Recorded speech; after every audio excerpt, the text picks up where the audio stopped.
Calling all hearts to come together. To come together in the power and the light and the love that is our deepest essence. To look beyond the surface of appearances in this world, even as we have to deal with them, even as we are challenged by them, we call upon the inner light that shines behind the appearance, to let it shine forth, to fill this world, to transform this world from the inside, beyond our thoughts, beyond our words. There is a field of oneness. So we invite you to join us in this call and response. These words from Rumi put to music.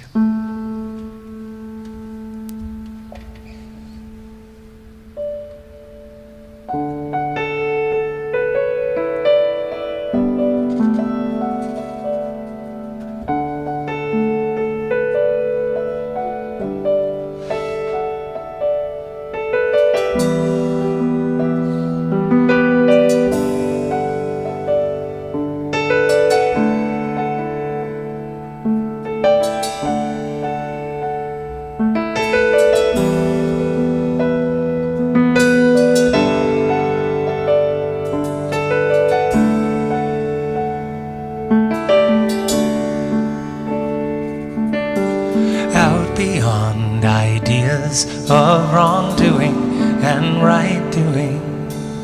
Out beyond ideas of wrongdoing and right doing. There is a field, I will meet you there. There is a field.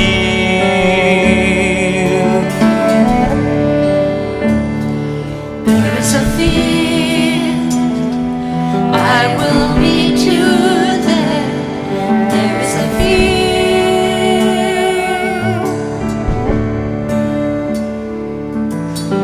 Out beyond ideas of wrongdoing and right doing.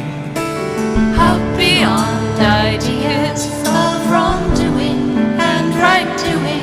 There is a field, I will meet you there. There is a field.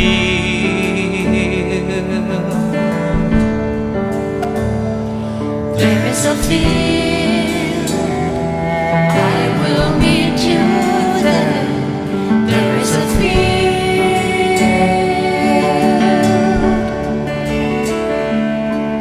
When the soul lies down in that grass, the world is too full to talk about, too full. When the soul lies down in that grass, the world is too full to talk about, too full. When the soul lies down in that grass, the world is too full to talk about, too full.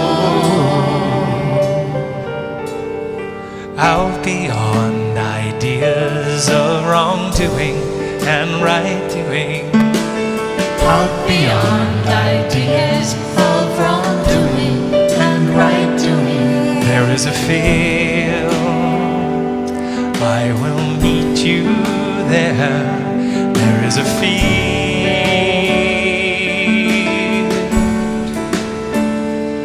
There is a field, I will meet you there. There is a field.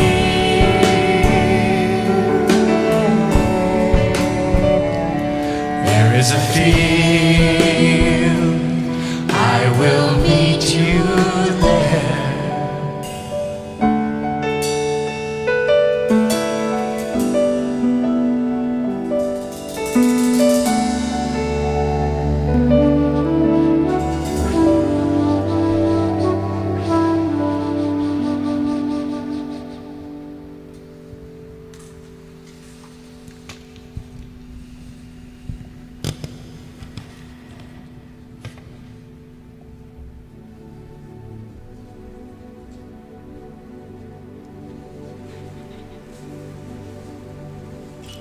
I invite you to stay in this thoughtful mode as we go deeper into consciousness, as we deepen our awareness of the spirit within, as the image of that field remains, that field of possibilities that is so desperately needed in these times. That field of common ground, that field of love, understanding, compassion, honest communication, and deep listening. That is what is at the core of each human being. When we allow Spirit to express through us, when we work with that unified field in partnership in this co-creative process, that is the place where our hearts long to dwell. For it is peace, a peace that passes all understanding. That is the potential that we can hold in mind in order for those thoughts to find expression in reality. For this understanding, for this opportunity to be an active participant through the power of thought. For this we are grateful. And so it is. Amen.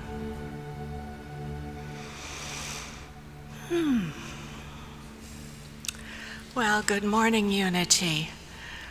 I was just delighted to see the altar this morning, a touch of spring.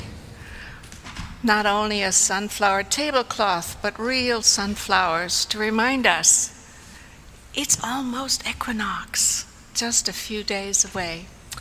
And I think we have Donna ready to do some announcements. There she is. Hello, just wasn't looking in the right direction. Good morning. Yes, we have the sunflowers, which I have a feeling Bev supplies, and you'll see that I'm wearing a sunflower too. And the reason that these are here, I believe, is that they are emblematic of the Ukraine. They are the flower of the Ukraine. They grow many sunflowers there.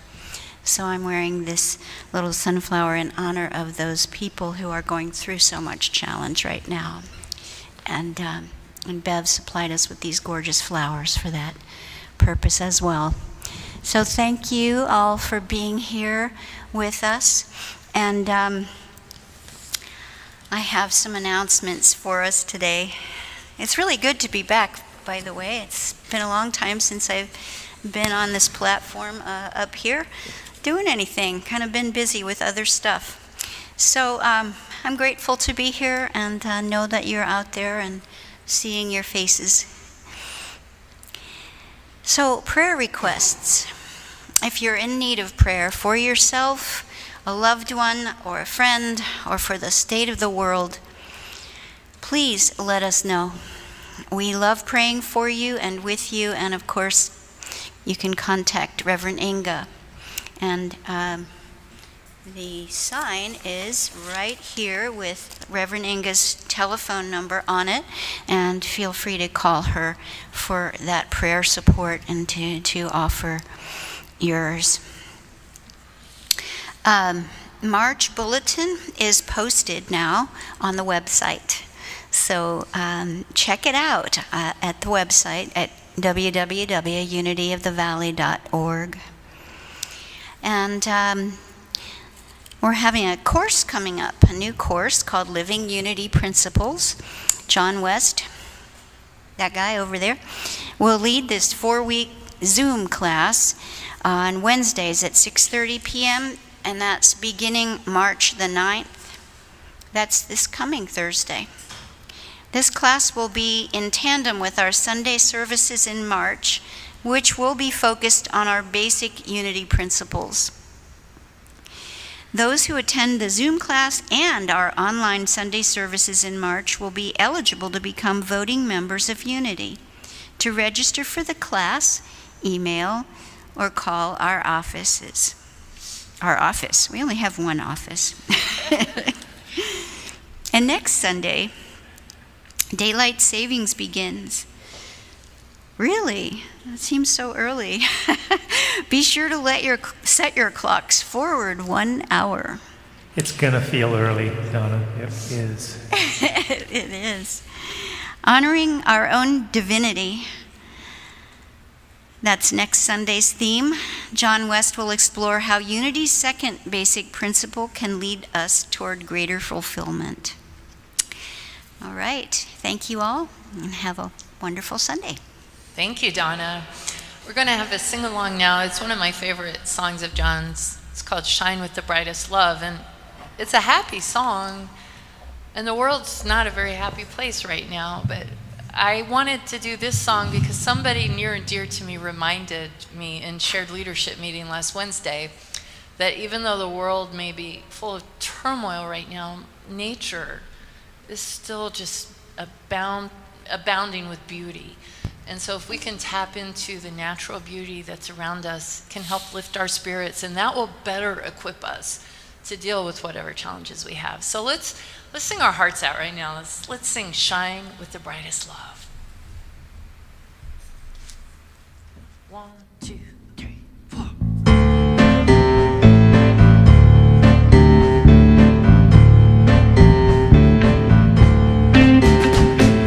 Like the sweetest summer day, I can feel the warmth of a holy flame rising up inside my heart, where it melts away any fear or pain. Like an island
now that we have prepared you to go deep into meditation, Inga will lead us.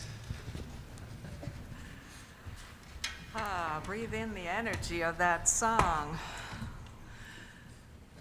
And then settle into your seat. Take a deep belly breath. And as you let it out, feel yourself relaxing. Your shoulders drop. Your brow unfurls. And we come in touch with who we truly are as beloved children of God.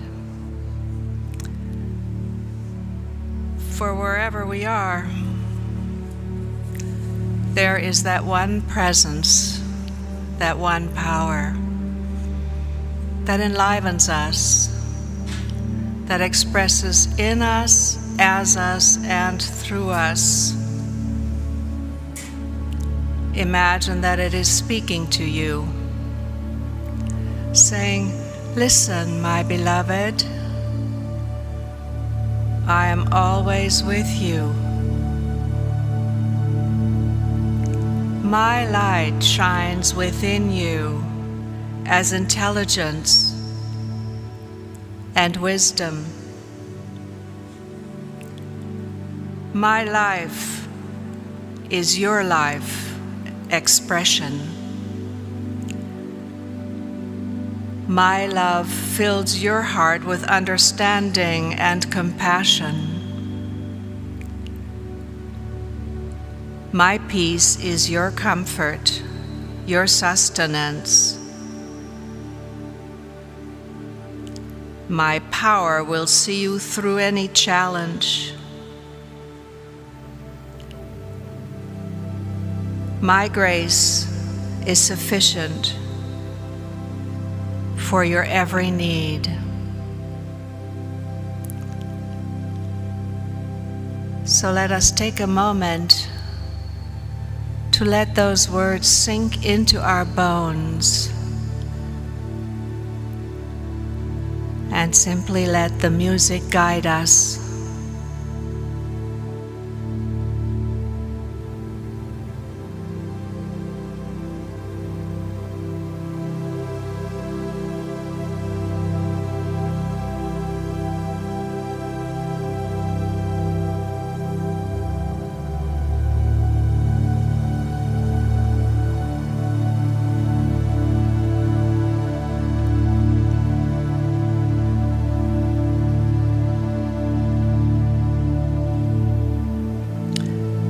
Yes, you are my beloved,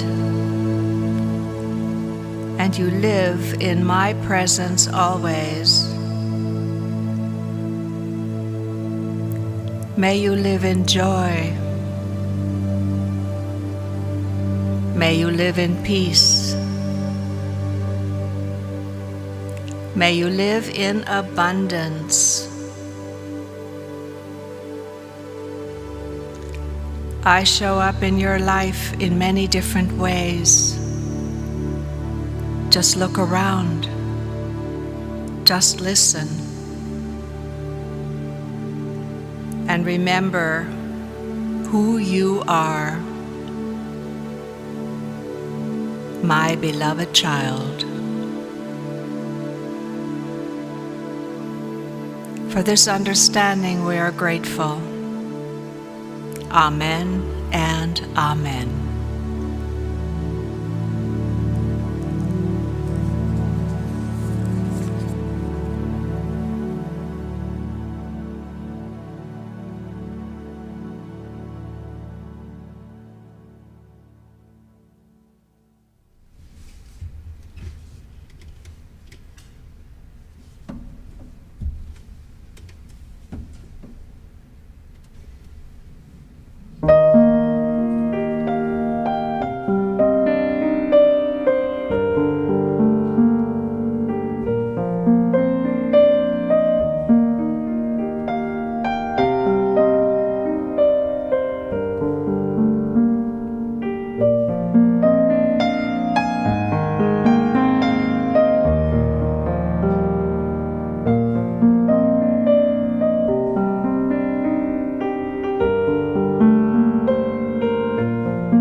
Thank you all for being here.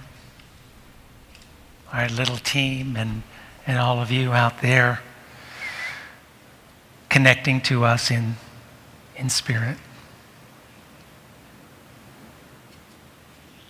This whole month we're focusing on Unity's 5 basic principles, and we're doing that by sharing each principle in turn. But the 5th principle is about living the other principles. So each week we will be combining that principle of that week and the 5th one, because we're talking about how to incorporate each of these principles in our lives. And the 4 basic ones being that there is one power, one presence in our lives, and the second one being that power is in us, it's our very life, and that our thoughts manifest as our life experience in so many ways, the power of thought. And then the 4th one being that we can learn to deeply experience, access these truths, that inner spirit and the spirit all around us through techniques of affirmative prayer and meditation. Sometimes people will say to me, well, why don't you talk about these principles more often on Sunday? And there's 2 reasons why we don't always say every Sunday, well, that's principle 1, 2, 3, 4, because it just gets a little bit like hammering a single way of explaining universal principles. And so, of course, there are more than 4 or 5 principles in life. These are generalizations, and the principles are always woven in to our Sunday services. But we don't want to just hammer over and over again one way of referring to them. And in terms of this one principle, one power and presence, can you imagine how difficult it would be to every Sunday get up here and talk about some invisible power that we can't see with our physical eyes? And so many doubt that power. And so we want to weave it in more subtle ways. And frankly, as we see what's going on in the world right now, this is one of those times that really get a lot of people going about how can there be a higher power that would allow this to happen. And I totally understand that. But I want to just throw out this suggestion as we begin. That is it possible that in this moment we are seeing that higher power? That rather focusing on what people are doing that they shouldn't be doing, what happens when we turn our attention to these heroic souls who are doing more than many of us can imagine ourselves doing?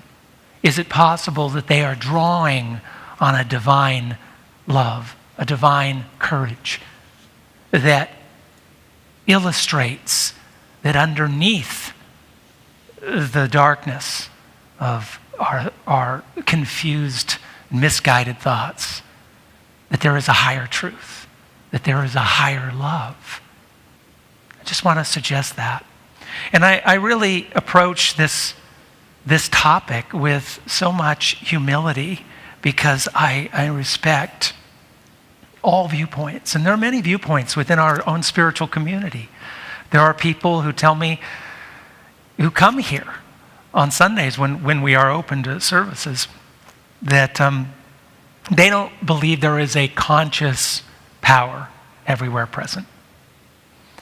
And there is no dogma. You are welcome to come here no matter what you believe.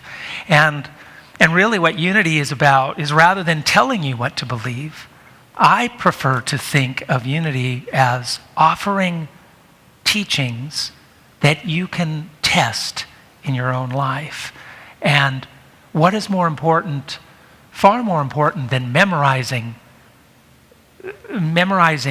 words, lectures, and books, is to discover within our own being the truth of these principles. Because until we do that, until we truly test them out, then they are just words on the screen. I chose this image because it reflects to me what Unity's teachings express about this higher power, that it is this beautiful force that is flowing, constantly flowing, filling the universe. And yet there are so many ways that we can turn our attention away from that force or misguide, misuse that energy that's flowing through us. And a better illustration for the more scientific-minded of that force might be this second slide. Now this shows, on one hand, what is often considered the Hubble telescope's most important picture of the universe, which is that central one showing an estimated 10,000 galaxies into the deep space of the universe. And then around it, I found a representation of what the universe is thought to look like from a distance, where you can see the filaments of gas illuminated, lit up, and that the stars are being born in those filaments. And that's called the cosmic web. And so our galaxies are brought forward in the center, and then behind it is the backdrop, seeing from afar the cosmic web in which these galaxies are being born. So we can look at this, and I think we can all agree that there is a power in the universe. And scientists pretty much are expecting to find that all forces can be enfolded back into one primal force. They call it that grand unification theory, the theory of grand unification. But the real question is there an underlying intelligence?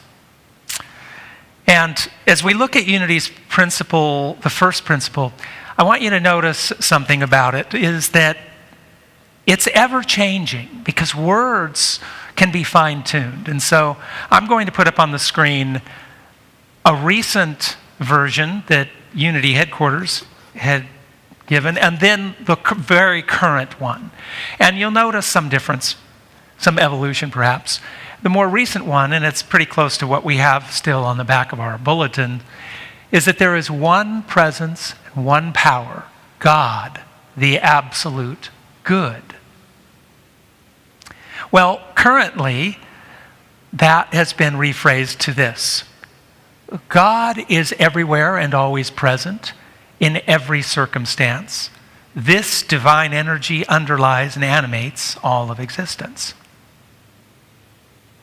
Now, why might they have shifted? I don't know exactly, but one thing I do notice is that they left out the absolute good. Now, I think you will find that most people in the hierarchy of Unity still believe that God is absolute good, but to put it as that main principle sort of starts an argument with people right from the get-go, because it's very difficult to look at this world and see absolute good. And I think that's because, well, on one hand, it's perhaps that there is a distinction between what this power of God is trying to express, and then what we, with our own divine power of consciousness, what we can express using that power is not always good in the way we look at it. And then second of all is everything is perceived through the lens of our perception. And I don't think Unity headquarters really wants to immediately turn off people by getting into an argument about what is good and bad. And that's why I chose that Rumi sing-along Laura allowed me to play today, which is that beyond human conceptions of good and bad and right and wrong, there is this ultimate power, this ultimate field. And that is a real challenge for us to try to grasp when we have to wake up in the morning and look out at this world and deal with what is going on. This second interpretation of unity's basic principle is interesting to me because it almost fits word for word with what many scientists would agree. Yes, there is a power that animates all of existence. In fact, some scientists, many will say that the idea that we have free choice, free will, is really an illusion because nature is really determining for us how we are going to act and be. And this idea that one power is animating all things is almost inarguable. There is a power underneath everything. I can't shape what's going on with these atoms, but they're inside me and they're all around. There's a power. So I think what might be implied but not stated in that second, more current one is that this power is an intelligent power. At least this is what the great masters and sages and saints throughout history have told us. And so that's where we try to dive in and try to find in our lives, in ourselves, in this world. Is there an intelligent power in this universe? And sometimes it's a struggle. Do you remember there was a Lily Tomlin Broadway show called something like Searching for Intelligent Life in the Universe? Because I think of her sort of cynical frustration with looking at how humanity sometimes lives out this drama of life. Sometimes it's not very intelligent. So I want to put forward what I think is a visual representation of different ways of looking at life. And this basic principle comes into play here. So here we go. If I can find the intelligent power in this clicker. I'm seeking the power in this clicker. It's very interesting, isn't this, Ryan? There we go. Thank you. All right. So on the far side there, I'm picturing science as being represented by these gears, because gears represent a machine. So if you look at what many scientists will sort of describe the universe as, it's a machine that is not being consciously run, but at the top or underlying everything is just an energy of some kind. And then from that energy, we see matter being produced. And if you organize matter, well, the machine of the universe organizes matter through an unknown process, but once that matter gets organized in a certain way, then life unfolds. And life is the final expression. And then once life gets going, then the process of evolution can take over and life can evolve. But we see the universe as a machine. And it's easy to look out at the surface appearance and see life in this way. I'm going to go over to this far side of the screen and look at religion as it's been popularized in the West. And in this conception, we have God being a separate being, separate power on top of everything. And it's represented as a castle, as a kingdom, because a lot of people in, who teach about popular religion will represent God as being a kingdom. And Jesus used those words, didn't he? At least it's been translated that way, that the kingdom of heaven. And yet, what's often missed is that his whole way of expressing that is that the kingdom of heaven is within you. So rather than picturing streets of gold, a heaven of a palace, of a mighty palace, instead we have to grapple with a kingdom that is part of our very being. And that's a little more subtle than this picture represents. And in this formulation, God creates energy and matter. And we read about this in Genesis in the Old Testament. And then once God has organized energy and matter in such a way, then God breathes life into that matter. And that's, in a sense, there's a connection you see with science that thinks that matter comes first and then life emerges. In this organization, we see God is a separate being. And once life is breathed into matter, then in the Western formulation, God decides what lives are worthy to live in eternal, in a heavenly state, and then which lives are to be condemned or destroyed. And so therefore we have this idea of hell. And this definitely sets us apart from God, because life is something that can be uplifted, and life is something that can be condemned to hell, in eternal damnation. So our lives are somewhat separate from God unless God brings us up into the kingdom.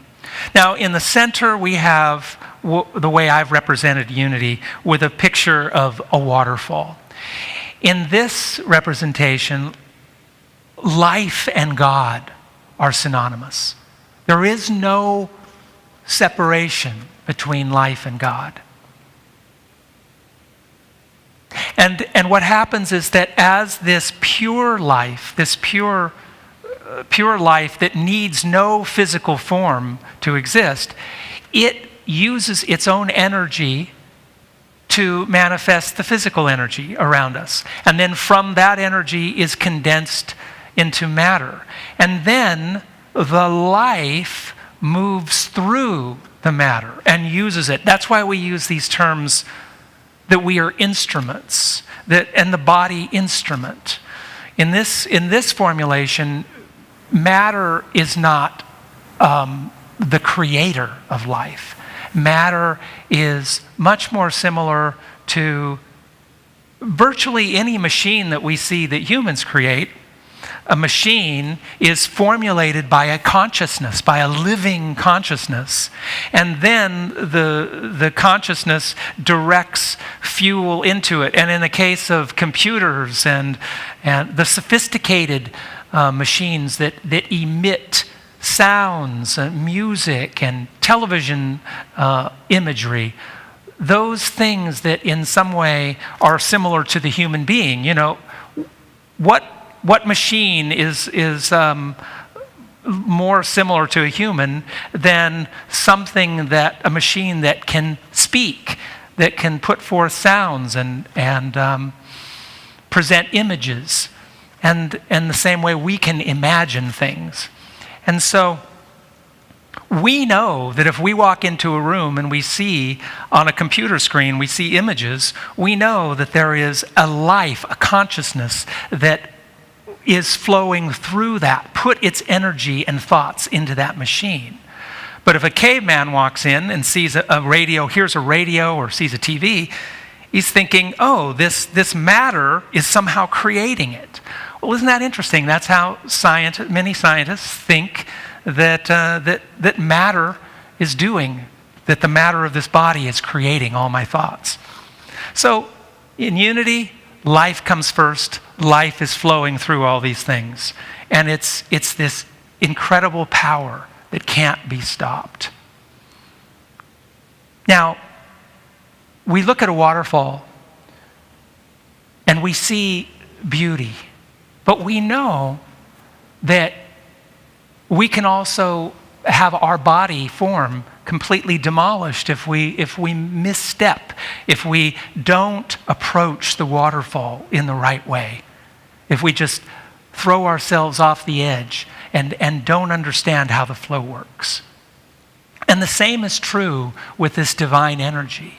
It has this beautiful flow, and yet if we don't know how to work with it, we can end up having our outer life torn apart. But we can come back to the notion that the life in us cannot be destroyed. just as if the caveman walks over to the radio and says, "I can't stand that music," and clubs it, the music is not dead. The radio has been shattered, and the music will find another instrument to flow forth. I can't help but think of what's going on, as we all have, with Ukraine right now. And the question is, how do we use these ideas? How do we apply them in this situation? And the first thing is just to take in the reality that we are feeling in our hearts our connection with people who are just wanting to live their lives in peace. And to me, the best picture that reflects that isn't the machine, it isn't the castle, it is this flow of life and love that we feel flowing from our hearts to them. And I have heard some speakers in debates talk about how it is not an ethical position to imagine that there is a God that is allowing all this to happen. How could you love a God that would allow this to happen? And I was just talking with a friend out in the foyer during a break after our rehearsal this morning, and there were tears in our eyes as we thought about what is going on in Ukraine.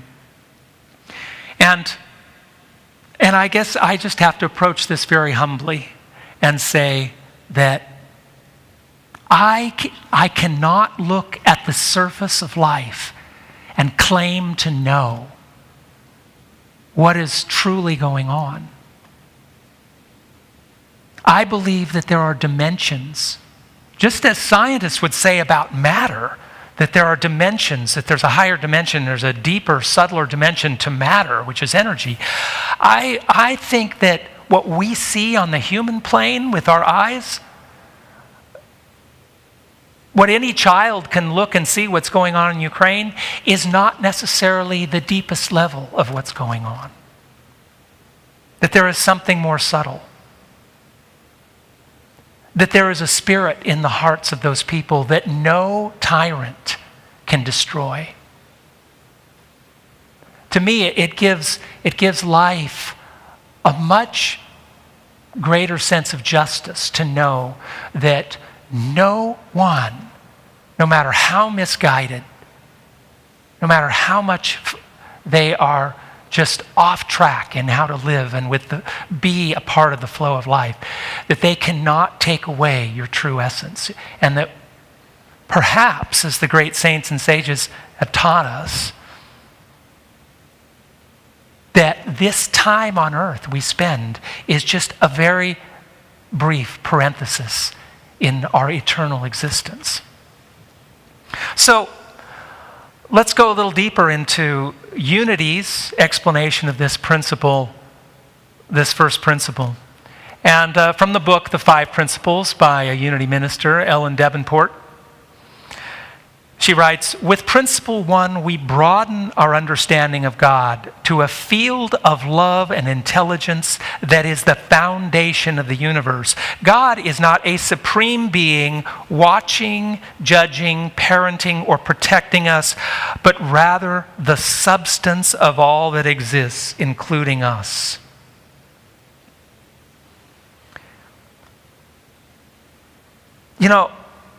There's nothing wrong with praying to God, asking God to help us, if that helps open our hearts. But in Unity, there is a more subtle perspective about what is really happening here. As the Unity author Eric Butterworth said, we pray not to change God, but to change ourselves. Think about that. What if this universal power is unfolding, flowing out this universe, but not jumping into our lives and picking and choosing what to help with, but is actually embedded in every atom, in every cell. It's there, it's present, it's ready to flow, but our consciousness is the door, the gatekeeper, because our consciousness is a bubble of the divine consciousness, and it has so much power, so much unbelievable power to affect the flow of our lives. And if we can just get out of the way, knowing that there is no separate power. A spiritual teacher of mine would say, don't pray to God, pray in God. Pray from the knowing that that God energy is flowing through you, is your very life, and as you adjust your attention, you unleash the natural, innate goodness that is in every atom, in every cell of creation. I have an atheist friend. I love him very much. And he often attends here. And he says, I really love this quote from Einstein where he says, I believe in Spinoza's God. Baruch Spinoza, a philosopher. I believe in Spinoza's God, who reveals himself in the lawful harmony of the world, not in a God who concerns himself with the fate and doings of mankind. I do sound exactly like Einstein, by the way. There is a harmony in the cosmos which I, with my limited human mind, am able to recognize, yet there are people who say there is no God. But what really makes me angry is that they quote me to support such views. Now, isn't that interesting? Einstein is saying, don't quote me to support your atheistic views. He believes in a God that is not intervening like a parent. Well, where did we hear that from? Right there. God is not a supreme being watching, judging, parenting. God is the one being in all things, not a separate being. But again, I'm not here to try to change anybody's mind. I'm here to just possibly offer a way to look at these situations in life that we go through, to know that there are deeper dimensions, that there is a flow that we can tap into.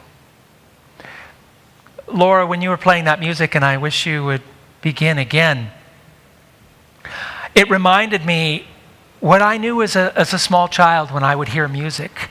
When I would hear music that touched my heart in a certain way, it triggered a flow. Do you know what I mean? A flow that you know there is this hero spirit inside you. It is the spirit in you that is reaching out for justice, for peace, for love, for this whole world, that wants to see that unfold, knowing that it is what we are here to do, to be. Where did that come from? Did it come from a machine of mindless matter? Did it come from a golden castle in the sky? Or is it the eternal flow, the one power and presence that is calling us, that is singing to us, that has always been singing to us from the earliest dawn of our life, saying, this is what you truly are. You are the light of love. You are the power of goodness in this world if you let it be so, if you let it flow. So let us let it flow. Let us be the love. Let us be the light. Let us be that one power, that one presence. Feel it now in your heart and let it flow out to the people in Ukraine. Let it flow out to those who are so misguided, who are not hearing the song of love. Know for them that that song is waiting to unfold within them, that they will never know fulfillment until they open to that truth. truth that there is one life in all, one power, one beautiful love. So it is.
One power, one power.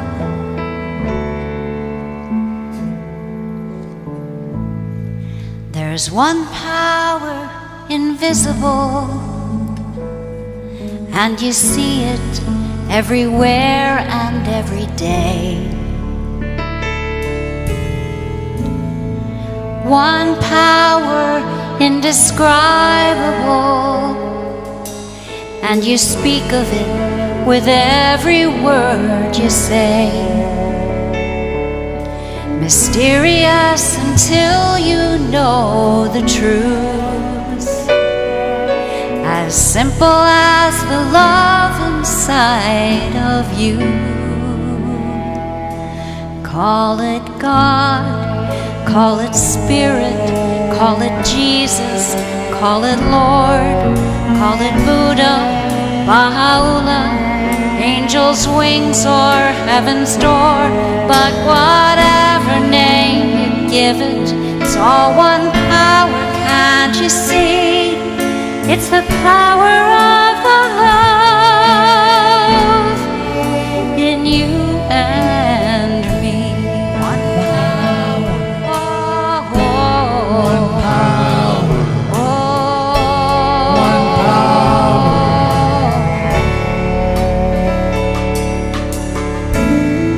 power. We speak so many languages, have different clothing, different colors, different names. But different is only dangerous when we forget that in the heart we're all the same. We'll remember once we close our eyes to see that such distances were never meant to be.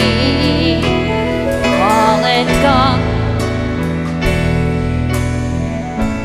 call it God, call it Spirit, call it Jesus, call it Lord, call it Buddha, Baha'u'llah, angels' wings or heaven's door.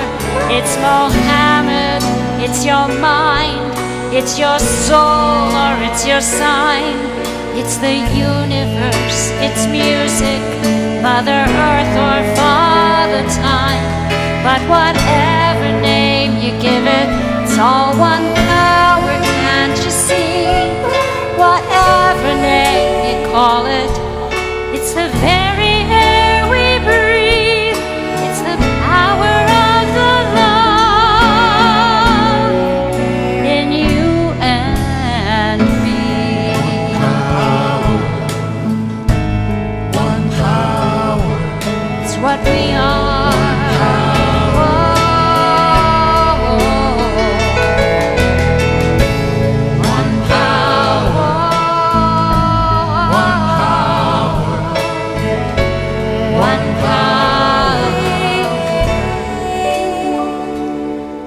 It's the moment of creation. It's an everlasting peace. It's the freedom of forgiveness. It's the sweetness of release. It's the joy of inspiration. It's the sunshine on your face. It's the birthright of all nations. It's the boundlessness of space. It's the beauty of a baby, the serenity of sleep. It's the anger you abandon for a love that's most deep. There's one power, one power.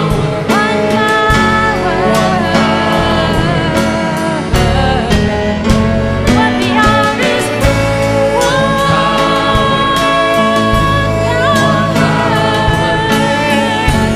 One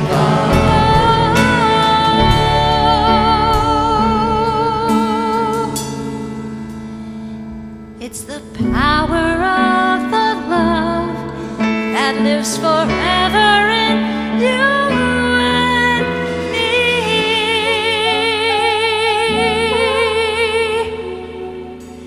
It's the power of the love in you and me.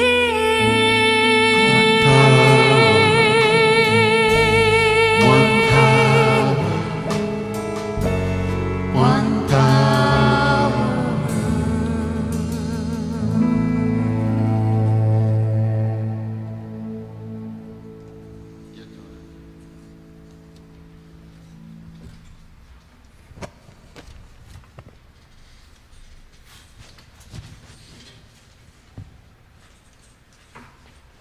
And now is the time for us to gather love offerings wherever you are, out there in cyberspace, a few of us present right here in this sanctuary, so that we might continue to support this spiritual community with that one love, one power, that divine presence expressing in us, as us, and through us. So I invite you to say the blessing with me if you know it. Divine love through me blesses and multiplies all that I have, all that I give, and all that I receive. I give in love and I trust God. And a few closing words from John or Laura, perhaps? Well, the only thing that just comes to mind is we love you, we bless you, we behold the divine within you. Thank you for being here with us this morning and for holding the truth, holding the light, holding the love. You just shine it in whatever way feels right to you. And thank you to all those who made this service possible, especially those who work behind the scenes, like Ryan and Gina, and all the volunteers that are beginning to get notified, because when we want to open again, we need a host of volunteers to make this service possible. And Bev, for those lovely flowers. Thank you all, and blessings. Okay, we have one more song we're going to do. How can I serve? 1, 2, 3, 4.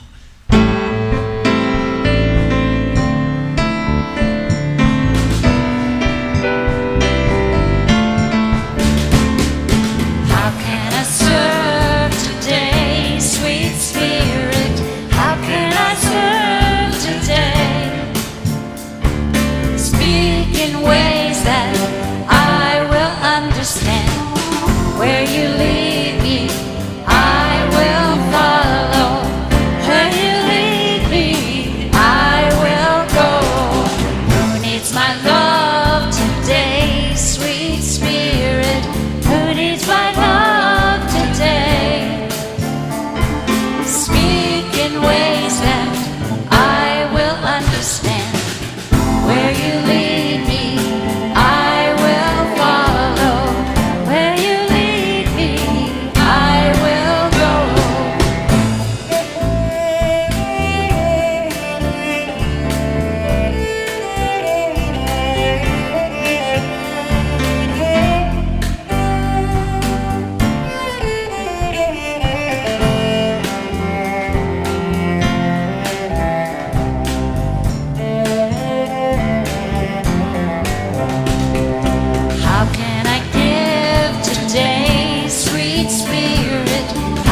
Well,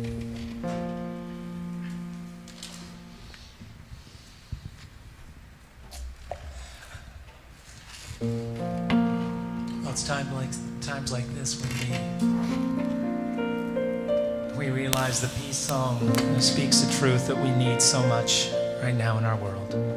Let there be peace, and let it begin with each of us, here and now.